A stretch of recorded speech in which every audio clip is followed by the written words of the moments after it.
of course, is system diagnostic or diagnosis and troubleshooting, right? Like I said, guys, this is the Blackboard site right now. This is why it's not available to you. It's in the process of being copied, and this is the second day it's been in the process of being copied. So I don't know what's going on. But what we'll do is all your assignments would just be bumped depending on when the site comes up. But I know y'all would like to have access to the like to have access to like the syllabus and also the PowerPoints and stuff like that. But that's just nothing I can really do about it right now. Mentioned about laying this here. What about it? That transmits to my ear. Oh, okay, that's fine. I understand now. So the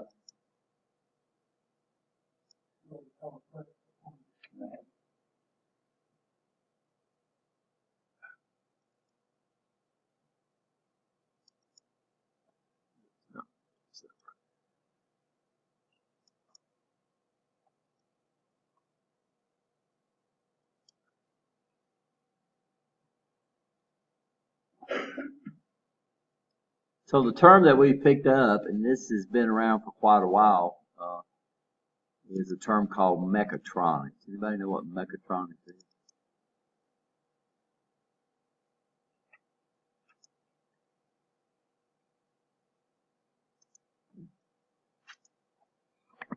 By the way, if when the website comes up, there's a glossary up there of terms. We have a lot of terms in our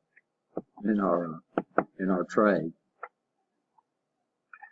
Originally, the mechatronics. So originally, mechatronics was actually originated back in 1969. This is not important stuff. This is just stuff to know. By a company called Yaskawa, which is basically, they make the Motorman robot.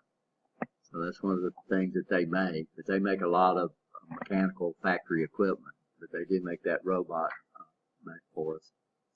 And what they were trying to do is they realized that there was two trades that were used predominantly in automated manufacturing, and that was electronics and mechatronics. So originally that's what the phrase was coined for people who had both experience in what? In electronic engineering and mechanical engineering. But what over time is this has really, really changed a lot because they've involved a lot of different disciplines besides just for electronics and mechanics in the manufacturing process. So this is a term used in manufacturing, what it is. So this is what, this is when you look at mechatronics and look up the different type of logos that they put out. This basically gives you an insight of what mechatronics is. The first one is a biggie. It says what? Control what? System. Now what falls into control systems? A lot. But control systems, control electronics, electronic systems, electromechanics, mechanical systems, mechanical CAD, computers, and digital control systems. This now is what's involved in the term mechatronics. So there's a lot of disciplines, and you can see, and this is another slide that I showed that shows what mechatronics actually truly involves: computers, architecture, structures, electronics, and all this different type of stuff. So mechatronics is a term that's a well-evolved term that's in use today. It's still not in use a lot.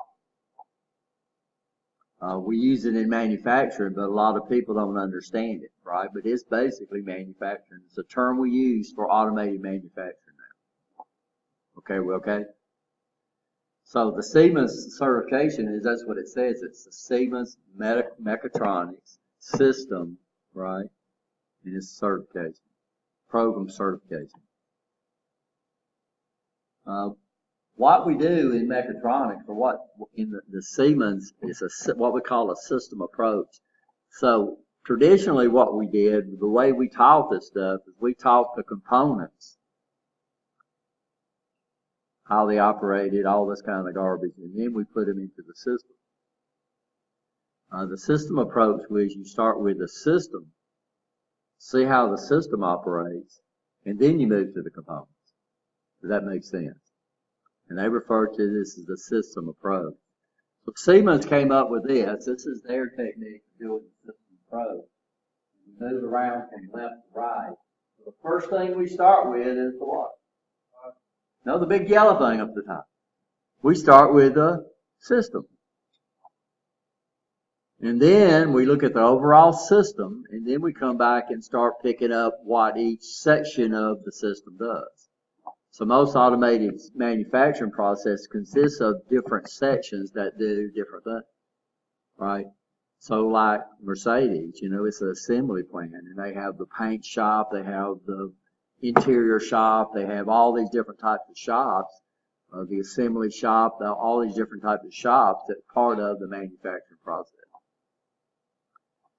Application of the system, what's its thing, its characteristics, design function of the system, physical principles, and then once we understand this, then we can get into our troubleshoot. Y'all understand that? So you can't troubleshoot a system unless you do what? Unless you know what? How it works. And so, we say the basic concept of troubleshooting, we start off with, they said, well, check power, but there's a lot to it. So the first part of troubleshooting is understanding how the system operates, right? You understand it. And then the second part of the system is the second part of the system is to verify a problem actually exists. And that's part of Rich's rules, because I can't tell you how many times I fixed because there was nothing wrong with it. Because it was just an operator out there having a switch in the wrong position, or not pressing the thing in the right sequence, or not looking for something first before they did that. A lot of stuff. Yeah. And then, so we verify the problem actually exists, right? You understand that? Before we actually do what? Before we actually start troubleshooting. And then what's the next step? Third step is to do a visual inspection. Just do what?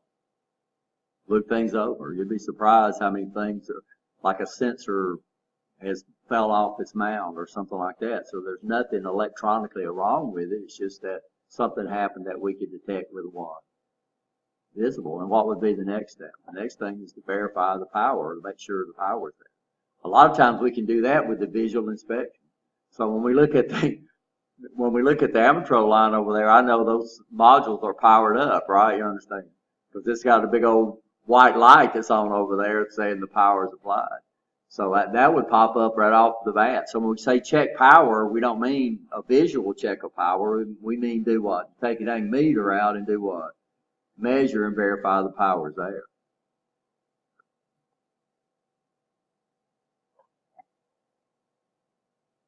So this is what we call the system approach. We're going to do ours a little different. We're going to do safety first, and then go over there and we're going to run these systems. We're going to see what they do and start off with the system, see what they do, and then we'll come back and figure out what each module in the system does. Okay, so we'll start on this and move around just like this thing. And then once we do that, you're going to work with a module, and then we're going to put bugs in the module. You're going to figure out how it works. You're going to see all the steps it goes through, and then we'll start putting We'll start putting bugs in the module. But you only work with one module, and then we'll rotate through the modules as the class goes along. We'll go through the same process each time. Okay? Everybody understand that? This is the basic makeup of a system. We have electrical, got to have power. We have several power sources used in most automated machines. Electrical is by far the most popular or most widely used power source of power. And why is that? It's everywhere. So a company usually don't have to generate their electrical power. When we move to fluid power, then they're going to have to make the fluid power. They don't put fluid power all over the place, right? You understand? Most companies are not beside a river or a dam or something like that where they can use that power that's available. They have to generate the power. So the two fluid powers that we use, of course, is gas. We call that pneumatics, and then liquid, we refer to that as hydraulics. So fluid is basically, fluid does not consist of liquids. Most people think it does because that's where we use it. But fluid consists of both liquids and what? Gases. Yeah, air or any gas would be considered to be a fluid. Of course, the mechanics of the system, you're not going to get away in a manufacturing process without having mechanics. Right? You understand? We're going to have to do things physically. And anytime we do something physically, we're going to have some mechanical things involved. And then we got some type of control system. On our lines, we use programmable controllers, which is basically the control system. But manufacturing's been around for years. We use relay logic or relay control for years and years and years. And now we've moved this over to so basically, relay logic, everything was hardwired. So when you made changes to the system, you had to literally go out there and redo the electrical portion. What's nice about a PLC, if you need to redo something, you do it with a program, right? You understand? Which is pretty neat. This is the basic system right here. So this is our course outline. We'll start off with what? Safety. Then we'll look at the what? We'll look at the systems and see what they do. And then this says a review, by the way, which is originally what the class is going to be. Eventually the class is going to be what we in the education field call a capstone class. And that'll be the last class that everybody takes before they go out the door. Okay. Right now we're in the process of setting up the class. And another problem we have is that we have a lot of people that's getting ready to graduate, and they haven't actually got the true prerequisites for the course because the program has changed since we started offering the SIGMA certification section. So what we're looking at now for this is we're looking at making motor controls basically the only prerequisite for the course. And then what we'll do is we'll introduce you to this one, but we're going to do it from a system level. So, you know, when we get into like our sensors and stuff like that, we're not going to understand how they work. We're not going to understand why they work, right? You understand? We'll understand how they work. Does that make sense? It's just like, you know, I go out there in my car and my car doesn't crank. Basically, you take off for granted it's either two things. It's the battery. Does anybody know how a battery works? Probably not, but you know what it does, right? You understand? So you don't go out there and fix a car battery. What do? You change it out.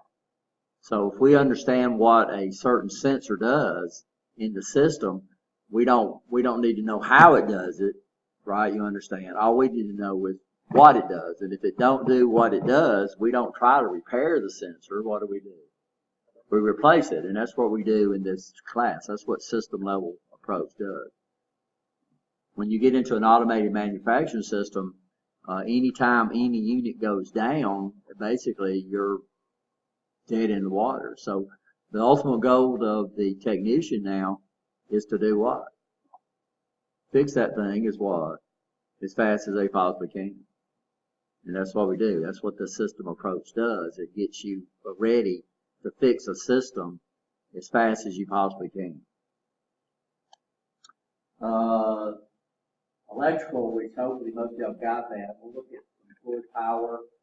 By the way, we do soldering in this class. We did the troubleshooting class, the ILT 195. Was actually a component level troubleshooting class. But we basically was trying to teach you how to repair amplifiers and stuff like that down to the component level. Unfortunately, that's still done, but it's not done by most technicians anymore. So if you go to work in a manufacturer, you do very little component level repair, if any. Most manufacturers, they replace things. They don't repair things, they replace things to do the repair, right? You understand what I'm trying to get across. But there's still facilities around there that does that. So back at US Steel, when I worked there, we had number 4 galvanized line had a bunch of electronic circuit court cards in there. So it didn't use a PLC. It used what we call discrete electronics. What we would do is we kept spare boards down at the site. So what would happen is when the line went down, we would swap the boards out there, and then guess what we would do? We would bring the board back to the shop, and we would fix the board. We would actually find out which component. We'd troubleshoot the board. We had a drive unit down there that we could check it out, and we would troubleshoot the board to the component level. So our troubleshooting, when I was an electronic repairman at US Steel, we troubleshot to the component level. You don't see that much anymore because the cost of these devices have dropped down so much. It's just like computers. You know, tablets, when computers first came out, you just paying $2,000 or $3,000 for a computer. So when it broke, you would get it fixed. So we taught computer repair at the course for a long time. Now, if your tablet goes out, what do? You go to what? Get you a new one.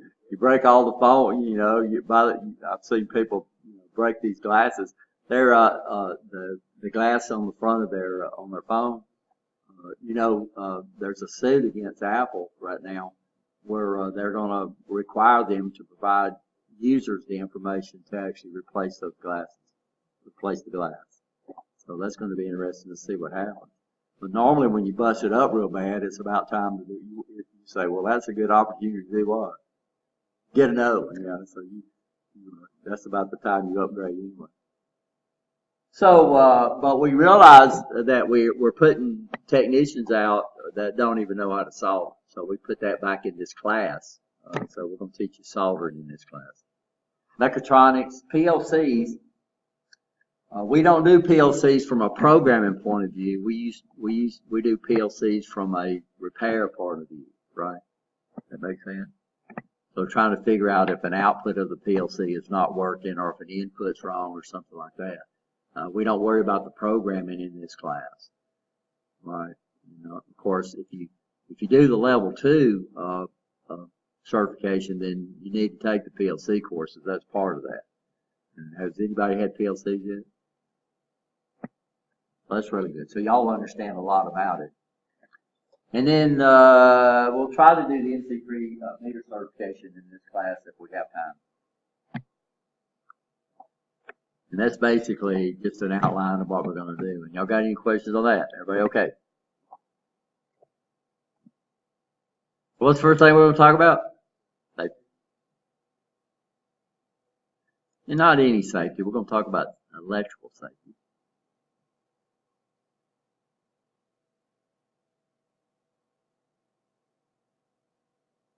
Now things have changed so much since I started in the field. When we worked on our airplanes that I worked on, there was no such thing as lockout tagout. There was big airplanes. They're the P-3 Orion, which are the main mission of the P-3 Orion is to seek and destroy submarines.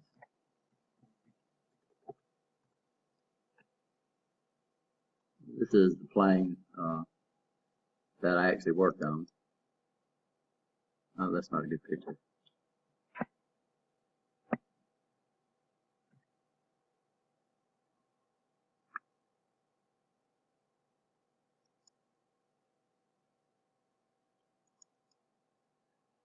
So this is a P-3 Orion. It had 4 turboprop engines. These are jet engines, but they run turboprop. Why they did the turboprop, of course, it was more volatile. This was called a MAD probe. What this thing did, magnetic anomaly detector, and what that thing could actually do is sense the flux of the earth.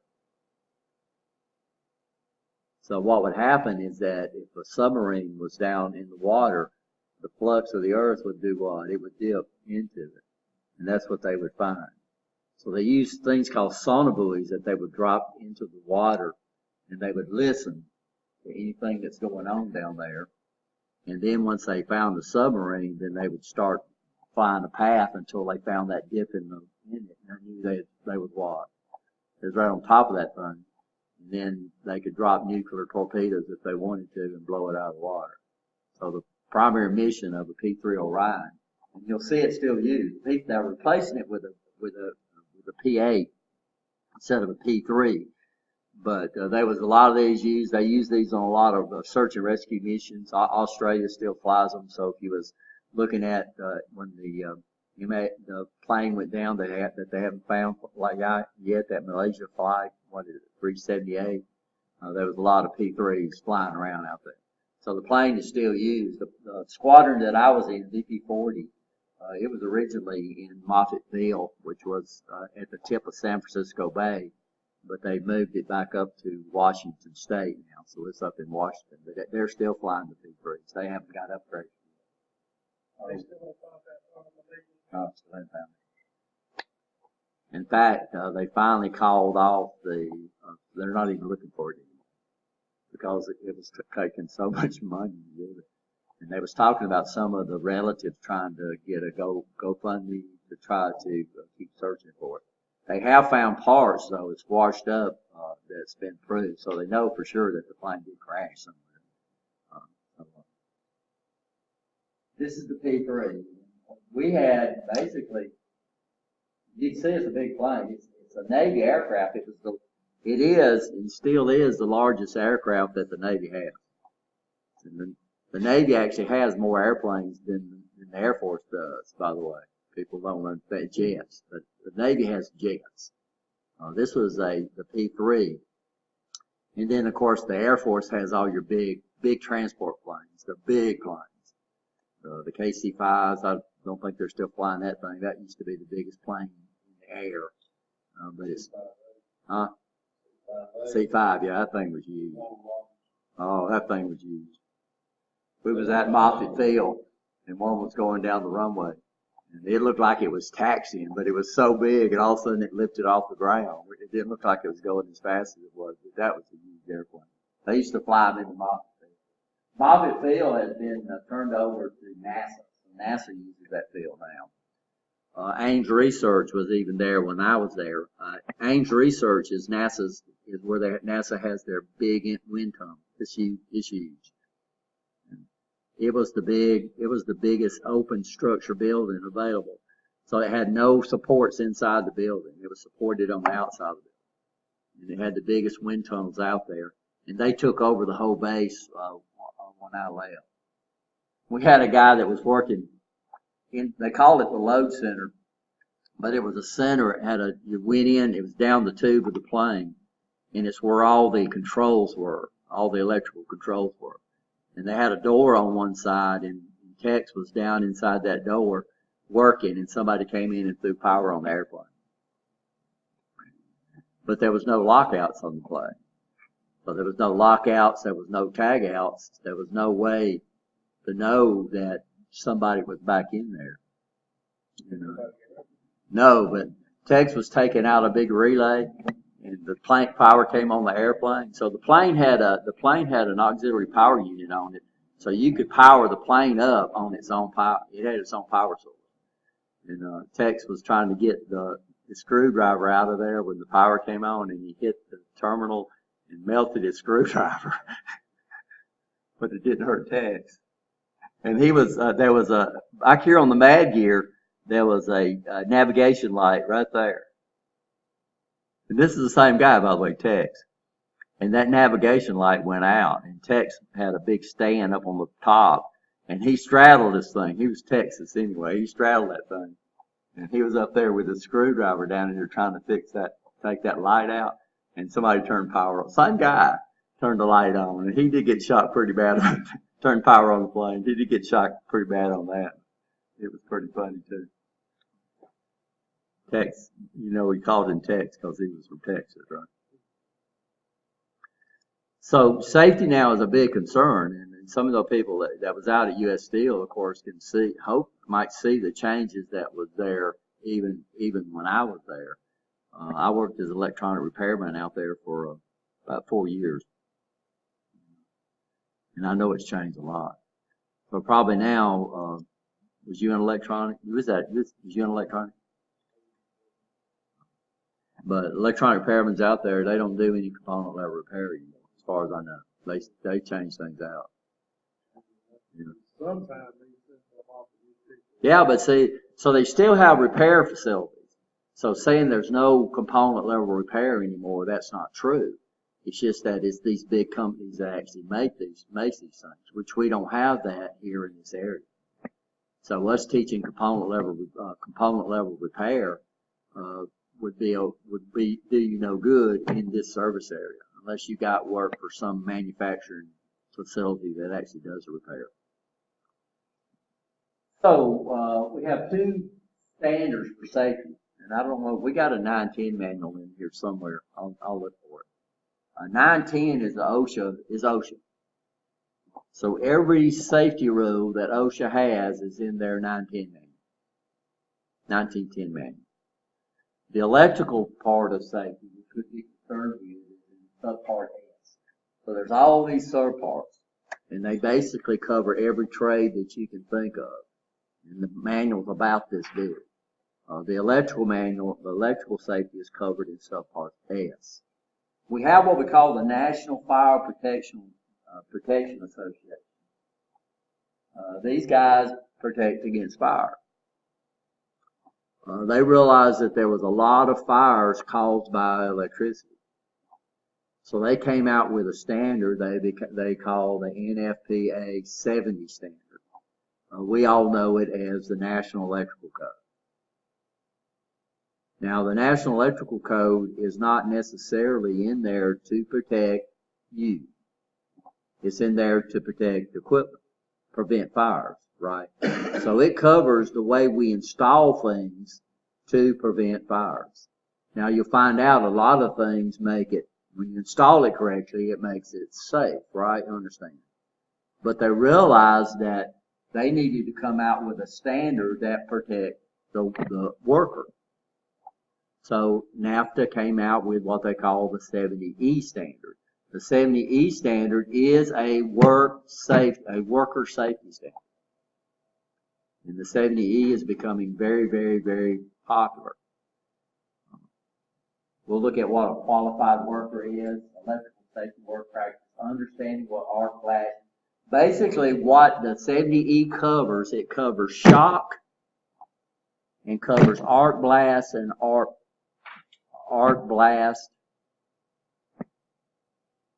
flash and arc blast. Because that's the three things that kill people in electricity. Right? You understand? Either you get shocked. Now getting shocked doesn't necessarily mean you get killed. But they cover against shock. So we say 70E protects you against electrocution. No, it don't. If you follow the 70E, it helps protect you against electrical shock. But if you don't get shocked, there's no way in the world you're going to get what? Electrocuted. Everybody understand the difference? So you'll see that on tests where they say arc flash covers safety from getting electrocuted, and that's false. It covers safety from getting what? Shock. Arc blast, arc flash, and arc blast. Understanding arc flash hazard and categories. And then what we call PPE. Anybody know what that stands for? Yeah, personal protection equipment. So one of the things that 70E defines is what personal safety equipment is required for what type of category you're in. Everybody okay? So what they've done is establish different boundaries and then, of course, implementing the 70E. So 70E is the big guy.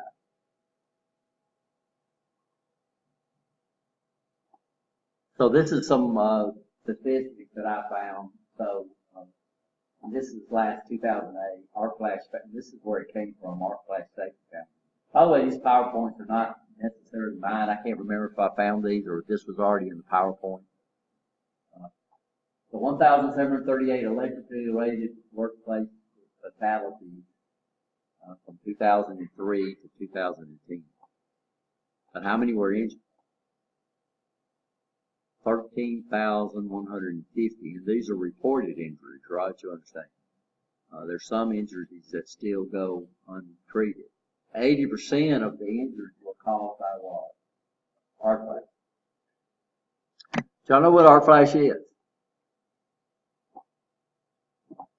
Because, disconnect. Well, that's what it's caused by, but we ask, do you know what it is? Not firsthand. Anybody ever seen a wire welder? That is an arc flash. So what we do is we create a short circuit. And anytime you put electrical current through a resistance, it creates heat, right? You understand that? What happens though, at the point of the short circuit, a lot of times we have a little arc created, just like a welder. Now, what does that welder do? Well, that electrical arc is so hot, it does what? Melt steel. Well, the problem is once you create that arc, an electrical arc creates a gas we call ozone, which is basically oxygen locked without one atom, right? You understand that? Ozone is a very good conductor of electricity. So now you lose the insulation ability of air, and now you have a path that electricity can conduct through. So it starts arcing more, right? You understand that? This arc, and the arc is so fast, what happens is it creates what we call an arc blast. So number one, when you get the flash, all the metals in the system are going to do what? Melt. Then when you get the flash, you get the pop. If you ever did welding, if you don't get your torch just right, it'll pop. Now that's a little old tiny piece of wire. We're talking about a lot of energy here. You get that pop, and then it's going to do what with the metal? Anybody ever weld? You get that, it'll start popping on you, and you'll splatter that steel all over the place. If you ever welded, pieces of steel come flying off. That's why you wear all those gloves and everything, because of that pop. When it pops, that metal comes what? It comes out in a blast. Now you got a blast that's moving towards you. It's carrying metal, it's carrying all types of gases, and it's coming at you. And then it hits you. And what's your first tendency to do when something hits you? So you do this. What does that cause to happen? All that gas and all that heat goes into your lungs, and this is why this happens. So our ultimate goal is to protect you against arc flashes. If we can give you safety procedures, or if your company calls safety procedures to protect you against electrical shock, and then they protect you against arc flashes, then there's a high probability that you'll make it through it. And that's, of course, wearing the correct PPE to survive this. So this is the problem we have with electrical energy. It can cause what? Cardiac arrest, and it can cause respiratory failure. And of course, it could actually cause nerve. If it's enough current flows through your body has resistance, right? You understand that? Anytime we push current through resistance, we create heat. You can literally destroy. And what the problem is, a lot of times, if it gets into your bones, it goes through your bone marrow and destroys your bone marrow. And that's really, really bad stuff. Now, this is scary, but believe me, it's no scarier than people don't even think about it than getting in your dang car and driving home every day, or getting on a motorcycle and driving home and ending up in a wheelchair. Causes burns. A lot of these burns are very, very serious and hard to heal. Secondary injuries. Secondary injuries would be like, you get shocked, you fall back, you hit your head and stuff like that. So these would be secondary injuries. And that's the picture. This is fine. I found that. By the way, this happened to me. We were wiring up. This is wiring up a computer. It's a three-phase. Ran off three-phase, 360, and it ran a neutral. And So what they did is the neutral was actually on the metal connectors. So you didn't run a wire through the plug. You got the neutral through the metal connectors. Does that make sense? You understand what I'm saying? Somebody wired one of the hot leads up to the metal. And I got up and I got up and I was going to hook the two connectors together. So I grabbed this chunk of metal, which was supposed to be neutral, and it was what? It was hot. And I grabbed this one, which was wired right. And then as soon as I did that, I got shot. They talk about tasting copper. I tasted copper. But that was just simply because somebody wired something wrong, right? We had my wife's grandmother, her son came in. Her plug, the plug on a refrigerator would not reach over to the wall plug. So he went out and bought an extension cord, and the extension cord was unpolarized, which means you could plug it in either way. You notice most extension cords now, even if they don't run a ground, they have two plug sizes. If you look at the actual plug, one of them is bigger than the other. This is supposed to be the neutral, and then this is what electricians refer to as a hot. Well, the extension cord he bought looked like this. So when they plugged the refrigerator into the extension cord, he plugged it in backwards. Now, what effect did that have? The refrigerator ran fine. But instead of that big metal outside of the refrigerator being neutral, the outside of the refrigerator was electrically hot. And she got in there cooking one day and was touching her stove. And she leaned over and the rear end hit her refrigerator. True story. And shocked her. So I came in and brought my meter in there and I measured it, and it was 120 volts between the refrigerator and the stove. It was. Now you got to understand, AC has no polarity. Everybody understand that. But what we do is we establish one side as what we call a common. In house wiring, we call it the neutral because it's also referenced to earth ground.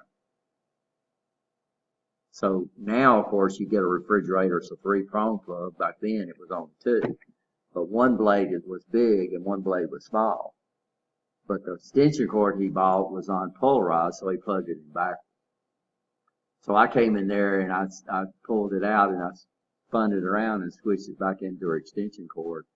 And her son says, it don't make any difference, it's AC. So the voltage slot It's neutral. is Neutral, yeah. In AC, we call it in house wiring, we call it neutral because it's not only common, but it's also ground. So neutral is reference to ground. So what's the difference between the neutral and ground? If you go into your panel box or your breaker box, you'll see that the neutrals and the grounds are connected together. They got a big old metal tab up there, and they're connected. Neutrals and grounds are connected to those metal tabs. So what's the difference between the neutral and what's the difference between the ground? There is. The neutral, in fact, NEC does not call them neutral and hot. That's a term that's used in the trade. NEC calls them the ungrounded conductor, current carrying conductor, and they say the grounded current carrying conductor. Neutral carries current. The ground wire is not supposed to carry any current. It's in there for protection. So that means if an electrician comes in and wires a plug backwards, as soon as it plugs in, it's going to pop the breaker because they have a short circuit. So the ground is in there for protection. The ground is in there if you do screw up the wiring, it's supposed to pop the breaker. The ground is only supposed to carry current when there's a problem. The neutral is the current carrying conductor. Everybody understand that? So that's what they do. So what a ground fault does is it's got a little current transformer, and both the neutral and the ground, both the neutral and the hot go through it. Now, what happens is if it's doing this on the hot, then it's doing this on the neutral, and the two magnetic fields will cancel each other out. If the current in your hot does not match the current in the neutral, then that current is going somewhere else. Right? You understand? And this is what kicks a ground fault circuit interrupter. Is that if you have an imbalance between your between your hot and your neutral, which means current's going somewhere else, and it's got to be going to ground somewhere, right? You understand that? So that's what a ground fault does. So popular to believe, ground faults does not protect you from electrocution. If you get between hot and neutral, you are a light bulb, right? You understand that? If you get between hot and ground, it'll kick the ground fault. So the ground fault kicks down in the milliamps range. So if you get between the hot lead and ground some way, it'll kick a ground fault. If you get between hot and neutral, you're a light bulb, right? You understand that? But it does not protect you between getting shocked, but it does protect you from getting between the hot and the ground lead. Unfortunately, there's really no way that they can do that. So that's a little electricity. So what we're talking about is this guy right here looks like he's plugging this in a plug, but if that thing is wired wrong, right, you understand. So I go out and buy an extension cord. If it's unpolarized, then that can give me a problem. Or if I modify the plug, right? Or if I go out there and I've got now, if you got a standard 3-prong plug, normally the neutral and the hot are the same size, and you're protected by that guy right there, right? You understand? That prevents you from plugging the thing in backwards. But what you got, people will go out and buy an ungrounded extension cord, and what do? They cut that sucker off. And now you got problems because you could plug it in backwards. If I'm checking my wall out with my meter, I'm supposed to go on my neutral first, or it don't matter. It don't matter. Usually when you disconnect on a hot one, it's just like your car. What's the first lead, when you take your battery out, what's the first lead you're supposed to disconnect? The ground. So that would be coming in play, right? So if you're measuring, it don't make any difference which lead you put in first, because if you touch the other one to it, it's still going to give you problems, right? But if you're going to take something off that's still electrically hot, you would take the ground off first, the neutral off first. So what is electrical shock? What determines the severity of the shock?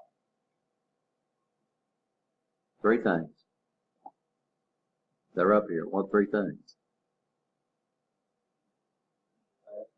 Yeah, the path, the amount of current, and how long you're in there, right?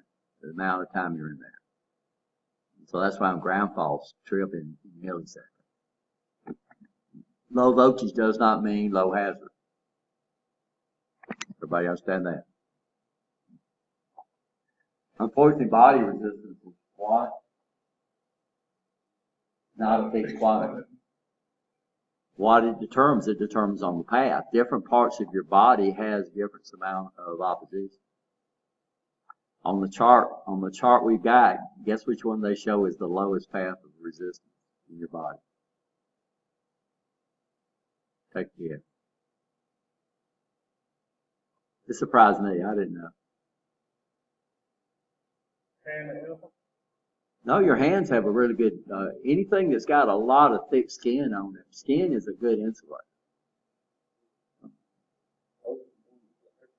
Open wounds would cause you problems. Open wounds will cause you problems. Because if you get into that saline or get into the meat, your meat has very low resistance. Your skin has really high resistance. So we get 90% of our resistance, or probably 99% of our resistance from our what? From our skin. But we get to points of our body where the skin is really thin. The head, yeah. So this is right here. Ear to ear. If you get ear to ear, you're in trouble. Hand to hand, hand to foot, foot to foot, hand to elbow, etc. Depends on whether your skin is what? Wet or dry. Depends on whether you've got an open wound, because if you got an open wound, then you lose the resistance of your what? Your skin. And then, of course, whether it's AC or DC. If it's AC, then it depends on the frequency. And believe it or not, it also depends on the sex, too. So these are current pathways to get at the problem. Anything that goes through your lungs or your heart has a big potential. The problem with sending current through your heart is your heartbeat is controlled by current, right? You understand? If the current you get into overrides the current required by your brain, then your heart could stop or your heart could go into fibrillation. Y'all know what fibrillation is? What is it? That's when your heart and your valves get out of sync with each other. So your valves is opening and closing, not in sync with your heart. So what happens when your heart goes into fibrillation, you don't generate any pressure. If you don't generate any blood pressure, you don't have any blood flow, right? So it'll kill you pretty fast. This is what we looked at. This chart, I guess, is true. Notice from ear to ear, they say, well, about $100. So I think if we got into 110 volts, you got between ears and ears, and you could have about 1.1 amp of current flow through your brain, which wouldn't be good. Dry skin, though. Look at dry skin. Dry skin could be anywhere from 100,000 ohms up to, or 100K up to 600K. This is dry skin. When you get over to wet skin, though, look what happens. Drop down. This is why in the summertime in Alabama, like on today, the humidity is what? Really, really high, so we sweat really. So working now would be a big, big problem.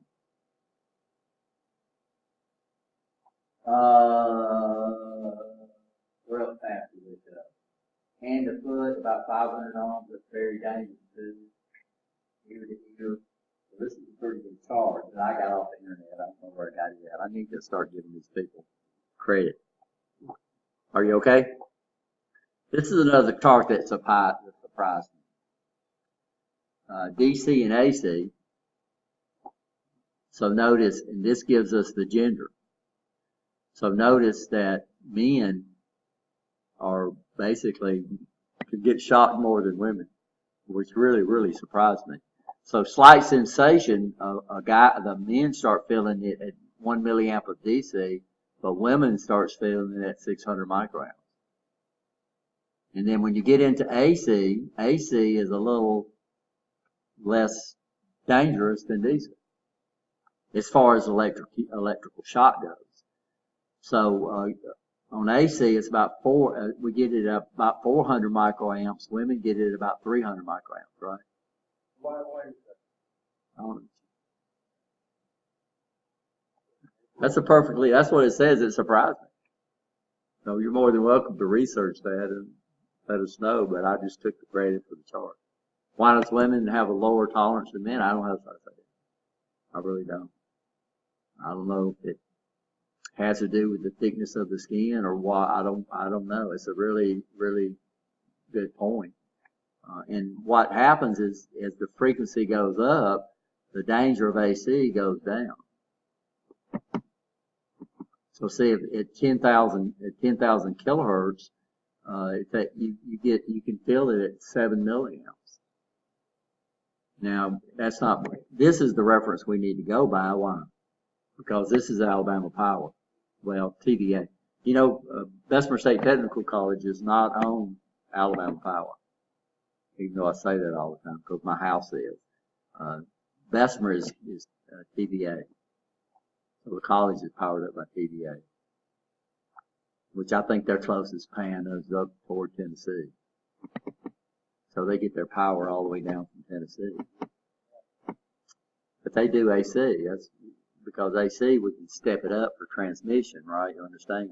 We can step it down. So Threshold of body perception, you can look at the numbers. Painful loss of voluntary muscle control. This is where you start getting dangerous ones. You lose control of your blood. Muscle. This is where you can actually get into it. Back. Here we still have voluntary control. This is the lose, which means this is your let go threshold, right? You understand? Which means you'll get into this, and now the current is overriding your brain trying to let you control your muscles, and you grab onto something you can't do what? Let go. Severe pain. This is where we get into start getting into the lethal range. In fact, this right in here is considered to be right around 50 million.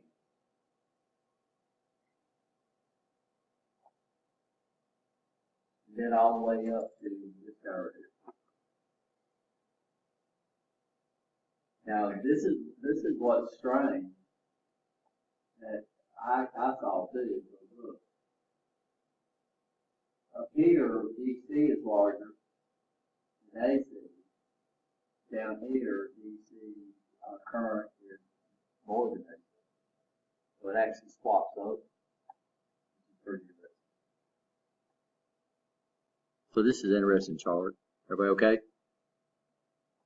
These are our two safety standards, and we got a 90E standard, a 1910 standard. We don't have a 70E, but you can access these guys both on the internet. The NAFTA, you have to join that before they let you access to their documents without buying it. The OSHA site is free because it's United States, right? So you can go. There's actually a link in this where you can go and look at the S section of the 1910 OSHA standard that covers electrical safety. Is it law? Is OSHA 1910 law? Is the NEC electrical code, is that law? Is it law? I'm asking the question.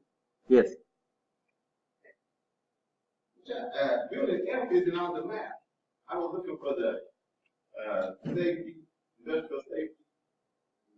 It's not on the map. No. I think it's.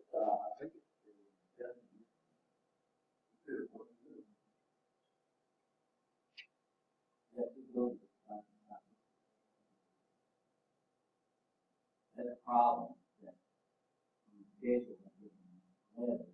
Five.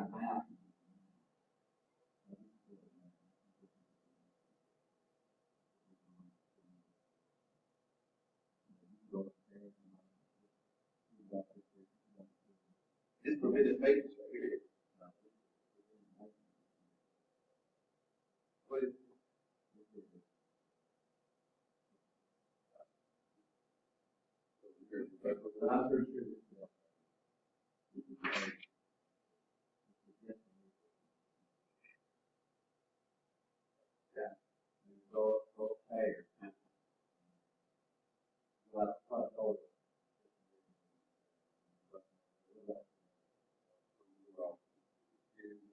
You go out right here, you go up the stairs. That's okay.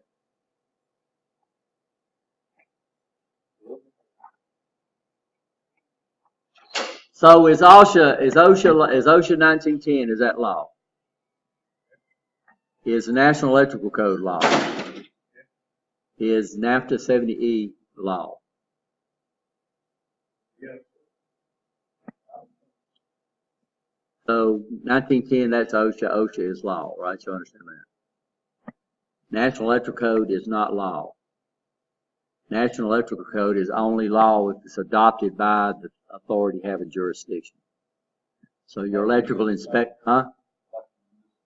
the municipality or the state. So when you get into the National Electrical Code, it depends on where you're at.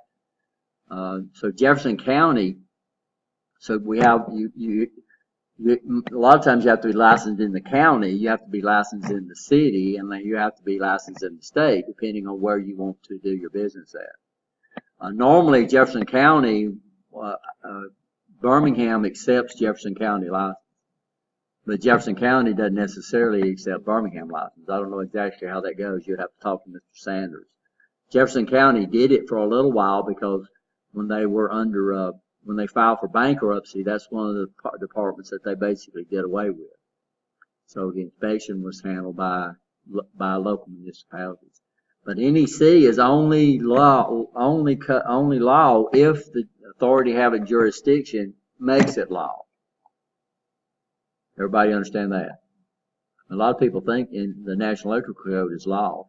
I think Birmingham is still under 2012. I'm not sure. I think, Shelby, I know they do, because we have two of the electrical inspectors on our advisory committee.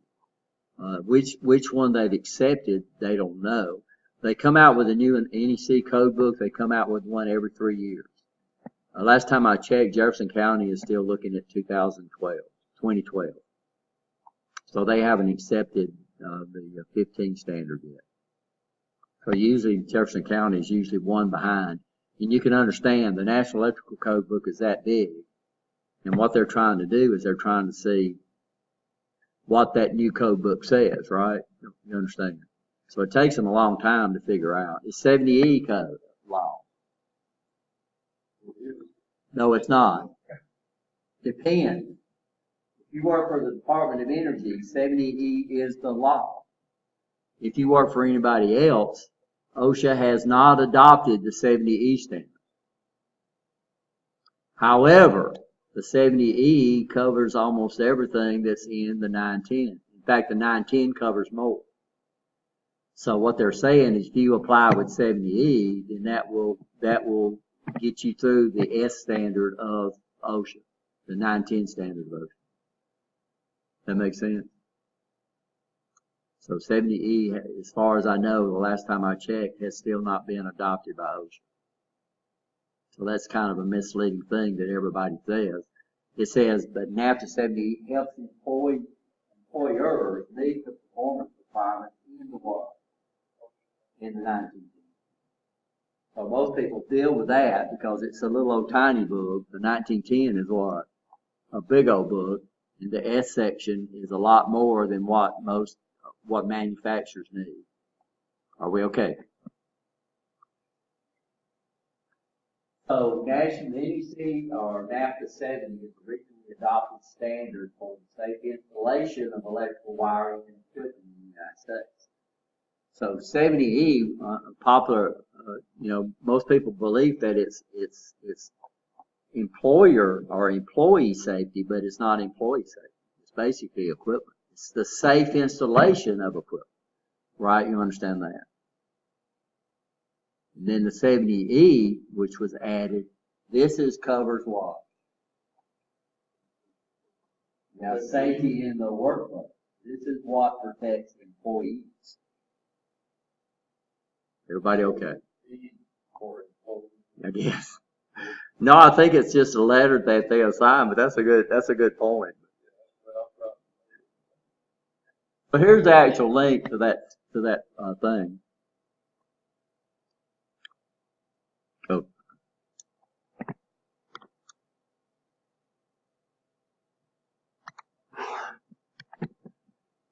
So you can get to this. So this is 70E right here. This is.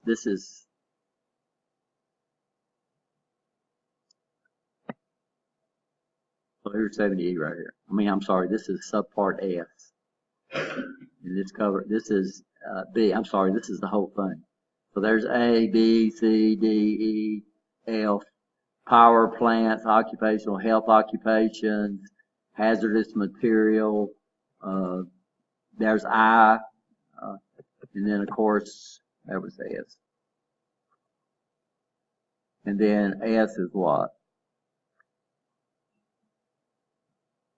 Well, all this is safety. What's S? I think. Some part of S, dash one.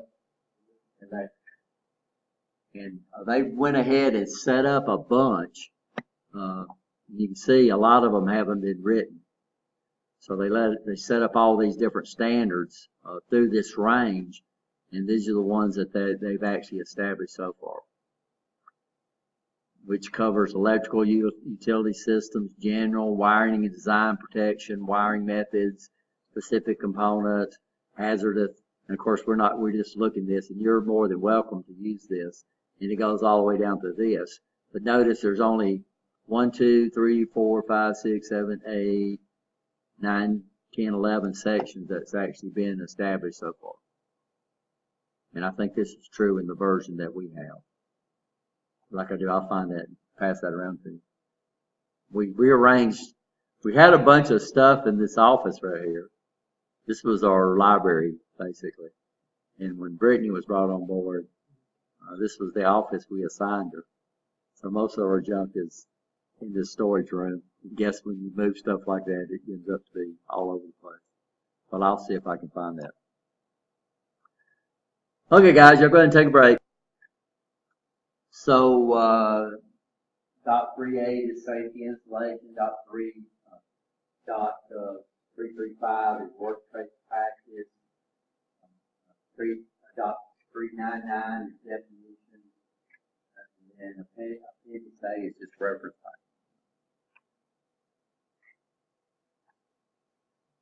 This is just the scope of this: applied, qualified, and unqualified workers, premise wiring, connecting supplies, other wiring, optical fiber cables.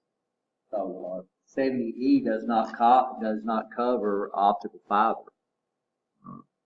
Which, by the way, if you take the cable slicing course, which has been offered during T2, then you'll get into fiber optics cable.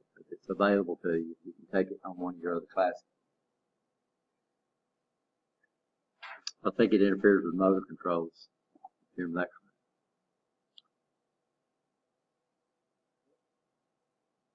Qualified person. This is one who has received what?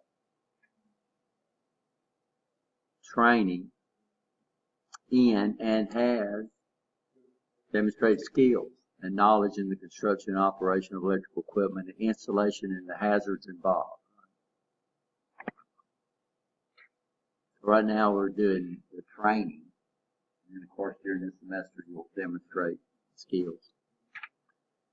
Employees training employees who face a risk of electrical shock that is not reduced to a safe level. Installation requirements must be trained. So basically, reducing it to a safe level is turning it on. Unfortunately, in our trade, we have to work on live equipment a lot of times. I mean, because how can you measure? How can you see if the voltage is there if you remove the voltage, right? You understand? So, unfortunately, part of troubleshooting requires us to work on energized equipment. Everybody in this table must be trained, and here we go, guys. This is the table, and I've highlighted red. This covers our occupations, right? Some of y'all might be a supervisor, but any electrical engineers, electrical equipment assemblers, electrical equipment, electronic technicians, and electricians, these are the trades that we teach here in our program. So that means everybody in this field right here must be trained. Are we okay? That's pretty much like even I was going to school and everything, you get a job, you still have to go through their training. Y'all have to go through their training. Because every company is a little different. And that's one of the things now that they do. When I was hired at U.S. Steel, they made me an apprentice.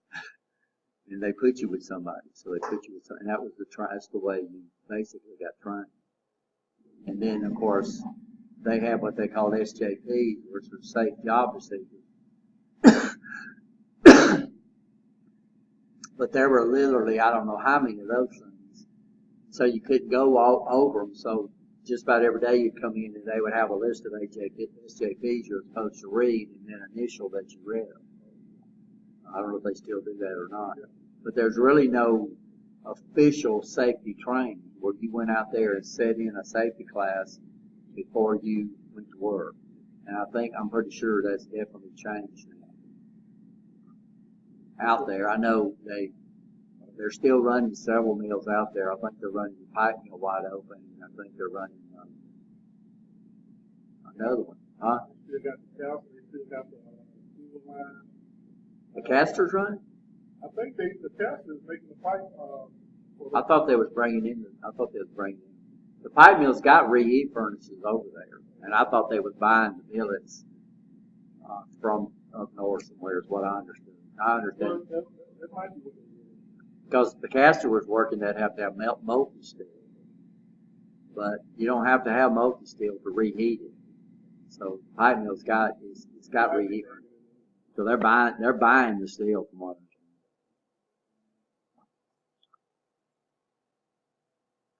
Training and focuses on recognizing live parts. When we talk about live parts, we're talking about parts that have voltage applied to them, right? Or maybe that might be in motion. Determining the voltage of the live part. This is a lot of people heard where they don't use the right test equipment to check what they've got there. So you need to know what your test equipment has the ability to measure. You need to know that, right? And now what they do is they put it right down on the plugs where you plug in your meter leads. They put the maximum voltages that you could measure on there. And then the category of the meter determines what surge the meter can handle. Okay, y'all understand that? Category 1. Yeah, category 1, 2, 3, 4. So currently we have 4 categories of meters. That doesn't determine the range. That determines the amount of surge it can handle. The amount of surge it can handle above the range, right? You understand? So if I've got a 600 volt cat 3 600 volt cat 3 meter, and the maximum range is 1,000 volts, that means it can handle a surge of 600 volts above 1,000 volts. Does that make sense? So the category meter determines what type of surge that meter could handle. And then, of course, your maximum range is determined by the knob on there. So a Cat 1 meter that's got a maximum 600 volt thing, it can measure 600 volts, but it couldn't handle the surge as a Cat 4 meter, right? You understand? So now what they do is they identify the category meter is identified at the plug, down where you plug in your test leads. What we require here is a Cat 3, a minimum Cat 3 meter here. And that will get you through the whole program. We could use a Cat 1 meter for our system. We're only dealing with 24 volts DC here. And we're way away from the power source. In this lab, we could use a Cat 1, but you couldn't use it anywhere. You couldn't use that Cat 1 in motor control. You couldn't use it in residential wiring. You couldn't use it in commercial wiring. But here, working on our lines, we're dealing with 24 volts DC. And so we're working on equipment, so we could do a Cat 1 meter, but it wouldn't do you any good anywhere else, right? You understand that? It won't do you any good in your trade. When you get out there working for a manufacturer, you're going to run in voltages that's a lot higher than 24 volts. So if you bought a Cat 1 meter, you could take this class, but it wouldn't do you any good anywhere else, right? You understand? And you could work on your computer, but you couldn't take it and plug it. You couldn't measure the outlet. You couldn't measure the outlet at your house legally. But that would be a Cat 2 meter. A Cat 1 meter would be me making voltage measurements inside this equipment right here. Yeah. So that's what we're looking at. Section, workplace practices, locking and tagging. You'll understand that. Is locking and tagging the same thing? No. No. We can tag without locking. So a tag conveys information, and the lock removes power. So you're not supposed to have a lock without a tag, but you can have a tag without a lock. Y'all understand that? So when you're taking motor controls, the instructor is responsible for locking. You're responsible for what? Tagging. So you put a tag on it. You don't control the lock, which makes sense, right? Because the instructor knows what's going on, and you're learning about it, and you don't want to unlock something without going through some basic safety checks. So the instructor comes over there and does a basic safety check before they unlock it, because they understand this, and you're learning, right? Of course, de-energizing. Of course, the safest you can work on. Anytime you work on equipment, it's supposed to be locked and tagged. Everybody understand that? When you troubleshoot, it depends on what you're doing when you troubleshoot. Most of the time when you troubleshoot, you're working on active equipment. Everybody understand that? And of course, what you need to do is you don't ever depend on a lock, meaning that there's no power there, source available. So what do? You check it. Electrical power, you check. Fluid power, you use pressure gauges. You make sure you check your pressure gauges showing zero pressure. Okay. And of course, with electrical, you actually check it with a meter. So you need to get in the habit of doing that, and we're going to enforce that here. So we're going to do the first lab that we do is what? Lockout, tag out.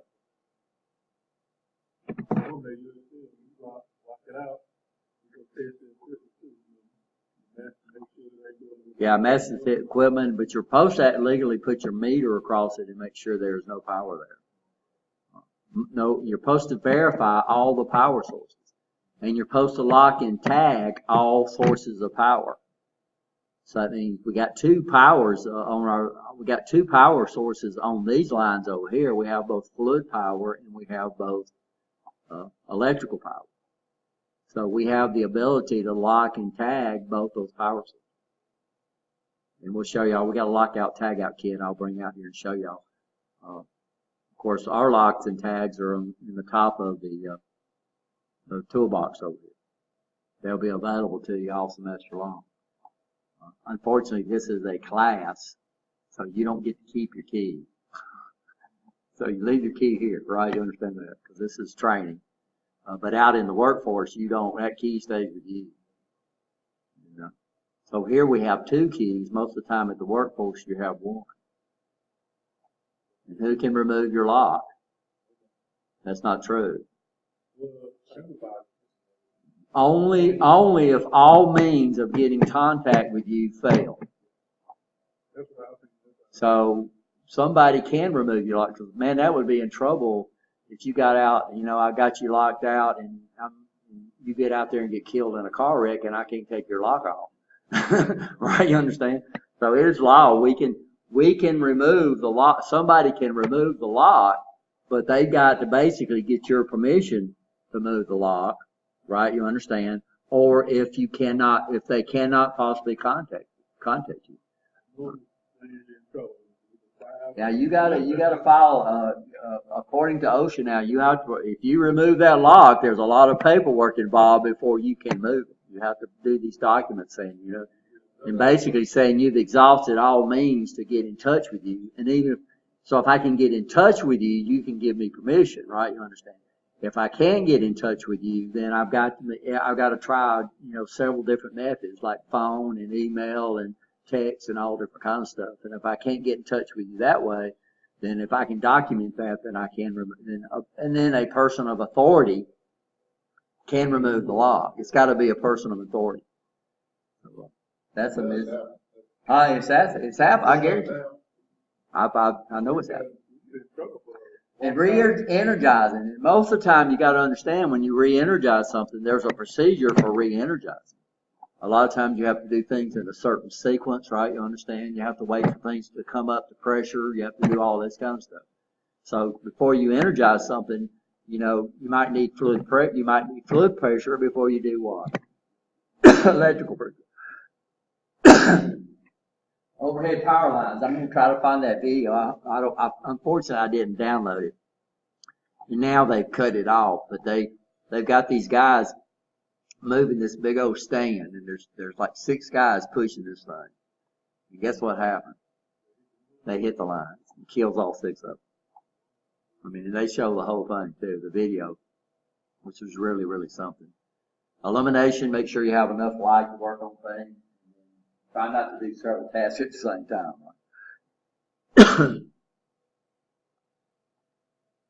Users work practice. De-energize live parts de-energizing parts, live parts to which an employee may be exposed, shall be de-energized before the employee works on or near. Unless the employee can demonstrate that the de-energized introduces additional or increased hazards or is infeasible due to equipment design and operation limitations. Live parts that operate above what level? 50 volts. So now 70E has determined, this is something 70E has determined, that anything above 50 volts is considered to be lethal voltage. And it don't mean you can't be killed for something less. And people don't understand that, you know, I do this a lot. I say, your battery in your car has cranking amps capabilities of well over 100 amps. But will your car battery kill you? No. It's only 12 volts. Understand? You could probably scrape the hand off your fingers and get into a car battery and it don't kill you. So basically a 9-volt battery could put out enough current to kill you, but I is not equal to I. I is equal to V over what? R. You know, so 9 volts between my ears. That's still, you know, down in the microamp range. So, and I'm not telling you to do this, but how do I check a 9-volt battery if I don't have my meter? Touch my tongue. If it tastes sour, the battery's good. If it's not, the battery's bad. I do that all the time. Sometimes you can actually check it's real hard to do, but like C-cell, I'll lick my finger like that and put it across there. But don't do that. We had 2 batteries that we used when we was in the Navy, and one of them was 60 volts and one of them was like 6 volts, and they looked almost identical to each other. And that's the way the guy used to touch me. And he touched that 60 volt on his tongue, and he burned his tongue real bad.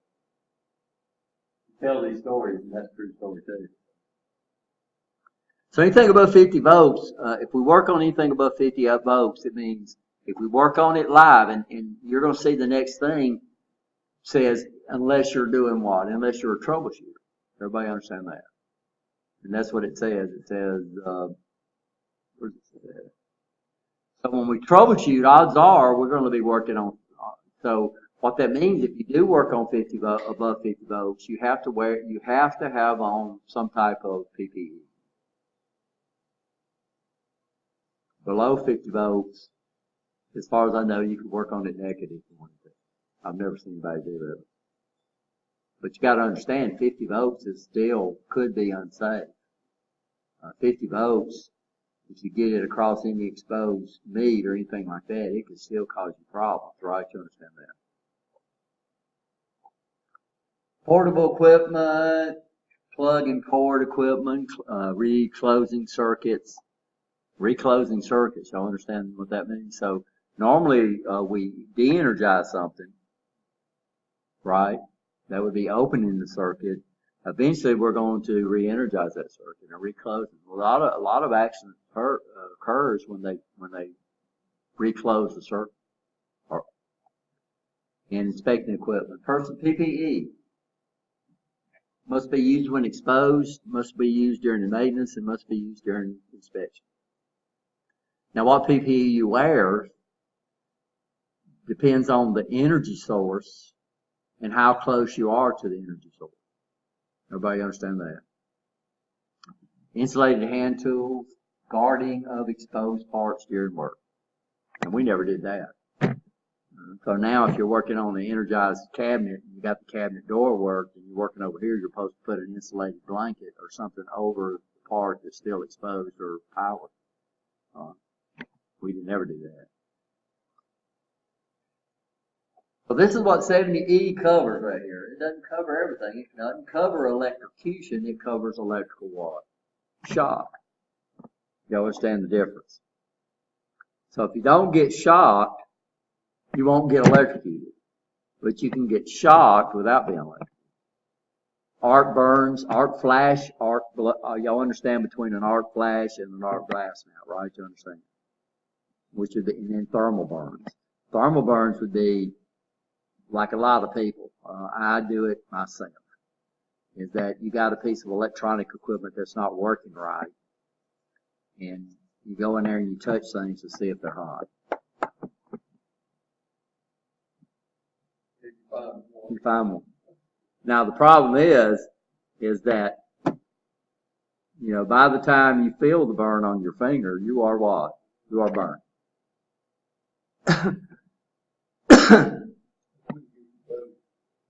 Come over here. Hey, come over here. Like the famous father-son trick. You have a pull lawnmower, you pull your spark plug off, and son, come over and hold this wire for me. We had a coach, Coach Hicks, at when I went to Pitman, which is now Utah Middle School. But he had a car that he had run from his distributor cap. He had run a wire down to the ground, and then he had a button on his steering wheel that would make that active. And he'd get out there. He was a funny man, but he'd get out there and say, "My car won't crank." He'd say, and he did it to all the new kids. "Y'all come over and give me a push." And everybody wanted to get in good with the coach, so they'd go running over there and start pushing his car. And Coach Hicks would hit that little button on the side of his steering wheel, which is funny. We took a car coil when we was out of U.S. Steel, and we put it on the bottom of a chair, and we put a wire going from a battery. We had a battery pack, and then we had gate openers out there at U.S. Steel where we could go between different plants, and we wired it up to the gate opener. So when you hit the button on the gate opener, it would shot, and we drove a nail in that chair, and people would be sitting there in that chair, and you'd hit that gate opener. You see him do that. Huh? This was U.S. Steel. You gotta understand, at U.S. Steel, you did practical jokes all the time. So we had one guy called Bill Darden, and if you worked the shift before Bill Darden, after Bill Darden, you'd come in the door and you would find Bill Darden. Bill Darden had a tendency to hide in places and jump out at you. He was funny. I don't know what Bill's up to now. We did all kind of things. So we'd probably get fired. We'd probably get fired now. Arc flash, electrical short circuits that occur when air flashes from an exposed live conductor to either another conductor or ground. Now these guys here are dangerous. You don't see many arc flashes at your house because you've got a lot of stuff between you and the main power. Or you see it a lot on that other side of the transformer. Not long ago, I don't live far from a three-phase feed, the main power feed.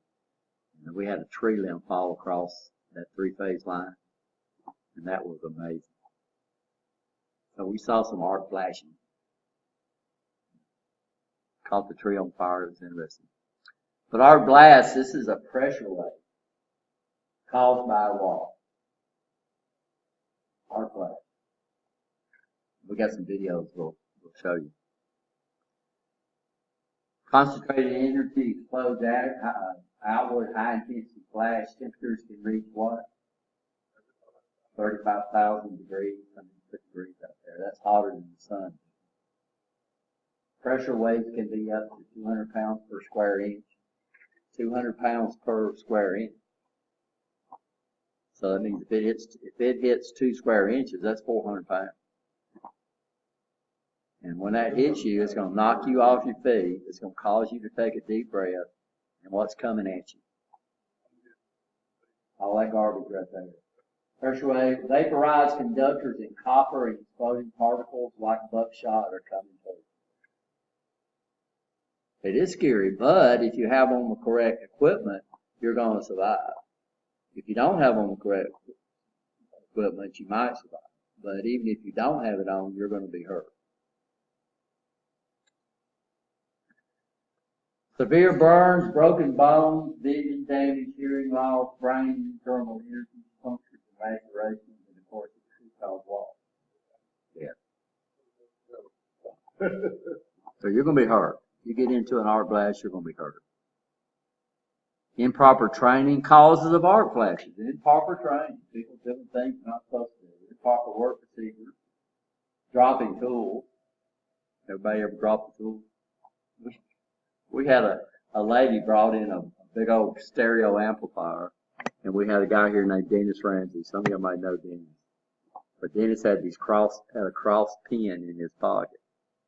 And he leaned over, and that pin fell out of his pocket and bounced around inside that stereo. It was in slow motion. It was so funny. And the lady was standing there going,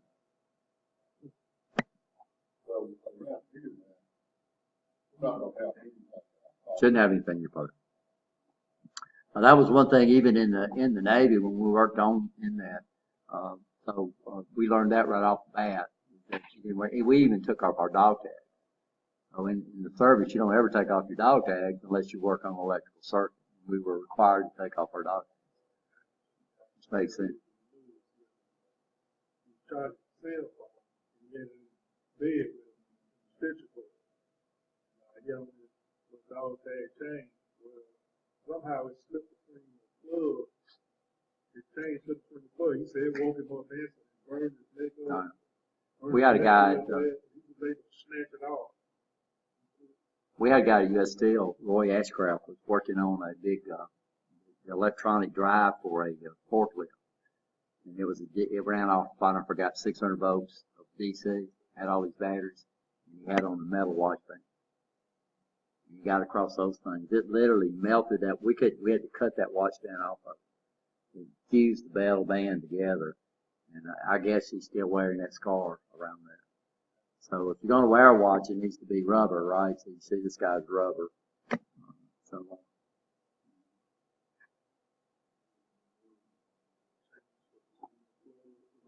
it happens.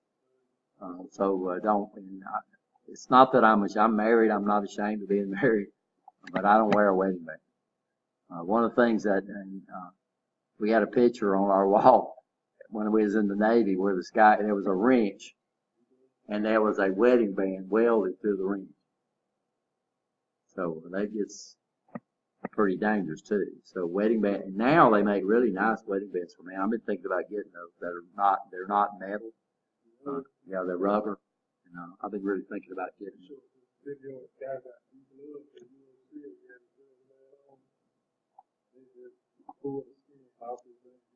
That was a picture too, where they had a big chunk of meat laying out there, had a finger and a big chunk of meat in a wedding band, where the guy had jumped off a big airplane stand, these big stands, we call them B4 stands that you jack up to work on the airplanes, and he jumped off that thing and his wedding band got caught on the thing and jerked his finger off.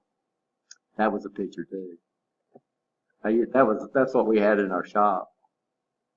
And every time before we had a big holiday where everybody took leave, they did these, I think it was Arizona State Trooper films. They used to show about people getting killed in car wrecks. And those things wasn't cut a bit. So you drove home doing 30 miles an hour is what you did after you watched them. Improper training, drop tools, accidental contact with electrical system. Installation failure. Inadequate short circuit current protection. Voltage testing with this guy right here is a bunch of things. Using the wrong test equipment for the job you're doing. We had a guy here who worked with Paul Terrell. And when Paul Terrell come to work here, he was wearing these arm bands that he had to wear because his arms weren't burned so bad. He wasn't involved with it. Luckily he was standing behind the door, but he had his arms up like this. And the guy put the meter in there wrong, and the meter blew up on him and killed him. And burned Paul real bad. That was that year. That was a test meter. When you got a test meter, test meters are sealed up pretty good. You cause an arc flash inside the test meter. What happens when things heats up? Well, air expands, and it's got to get out. And if it can't get out fast enough, what's it going to do? It's going to blow up. So meters blow up a lot of times. We got a video. They don't.